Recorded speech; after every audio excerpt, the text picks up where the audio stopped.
Hello, this is Mr. Collier, and today we're doing Voronoi nearest neighbor interpolation. It's a pretty simple concept, really. Common use of Voronoi diagrams is to assign values to points based on the nearest site. This is called nearest neighbor interpolation. It's basically an estimate. So here we have a Voronoi diagram based on some rainfall data in certain regions here. And then on the right we have the Voronoi diagram is created to create cells where all the points within the cells are closest to these sites. So this represents 0.26 inches of rainfall. So everything in this cell, we can estimate it to be about 0.26 inches of rainfall. Okay, so let's answer this question. If someone calls from a point with coordinates 6, 4, inquiring about rainfall, what would you tell them? So let's look at 6, 4. Well, let's label point P here, so it's in the cell with with the site 0.63, so we can estimate it to be 0.63 inches. Okay, a weather company records the temperature at different locations, A, B, C. The temperatures recorded are below, so same kind of thing. You can just estimate based on these values. -1, 4 is up here. Okay, so it's closest to A, so we say 22 degrees Celsius. 3, -2 is in the cell containing site B, so we'll say 18 degrees Celsius for that one. Now if we look at 1, -1, it's right there on the vertex of all three cells, so I guess the best estimate would be the average of those three cells. Okay, so let's do that. Divided by 3 equals 19 degrees Celsius. Okay, next example, very similar. We got -1, -4, which is over here. It's in the cell that contains site D.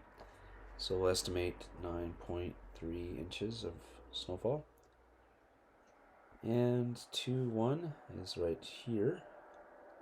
So we use site B, 5.5. And 1, -4 is here. It's right on the edge between D and C. So we get the average of D and C is 12.2 plus 9.3 over 2. And if we calculate that, we get 10.75. Okay, next we're adding a new site. Redraw the Voronoi diagram with location E added. So -1, -6 is right there. Site E. Okay. So to redraw the Voronoi diagram, we need the perpendicular bisector between E and C. So the midpoint between E and C is there, and this is horizontal, so the perpendicular bisector is vertical. And then between E and D, the midpoint is right here. And this slope is -2, so you're going to have a slope of half here. So it's going to look like this. It's actually going to go right to there, which makes sense, actually. Should meet there. Okay, so we have this new cell containing all the points that are closest to E. Yeah? Okay, so let's check out the next one. How does this change your answers from part A? Well, both these here are in that region, so -1, -4 is now going to be E, which is 10.6. And this one here, which was 1, -4, is also here, so that's going to change to 10.6 as well. So 2 of them changed. Okay, another example here. We've got 2 graphs coming up from rainfall collection data again. And we've added site E, and some of the perpendicular bisectors are added, but not all of them. Okay, some of them have been added, but not all of them. Alright, so here's side E. Now obviously the perpendicular bisector of EB has been added, and EC has been added as well. And this line here is the perpendicular bisector of AE, so we just need DE. Okay, so between D and E, right in the middle, it looks like it's right there, that's the midpoint. Now we can go ahead and try to get the slope and stuff, but since these other perpendicular bisectors are drawn, recall that they're going to meet at these points to make vertices, right? So we know it's going to go through like that, and it does match actually the perpendicular slope perfectly. And we got the new region, or the new cell is represented here by this red shading. Okay, and the next one, again, E is added. Now we have the perpendicular bisector of EC, we have the perpendicular bisector of ED. AE, it's pretty easy, it's going to be a vertical line, it's going to go straight down through here. And between E and B, the perpendicular bisector, looks like the midpoint is there.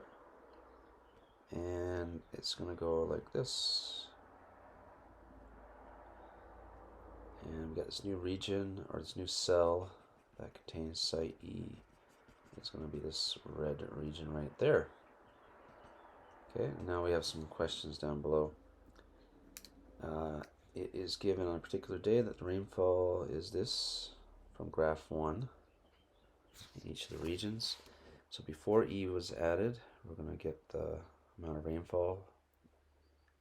So before E was added, 5-4. Let's graph 5-4. 5-4 is here. So before E was added, it was in D, and now it's in E. So before it was added, it was D, which is 19 millimeters of rainfall. But after E was added, you get 21 millimeters. Okay, same deal with the next question. We got 4.5, comma 1. 4.5, comma 1. 4.5, comma 1 is right there. It was in B to begin with, and then it's going to be in E after that. So B is 11 millimeters, and after E was added, it's of course in E. So it's 12 millimeters.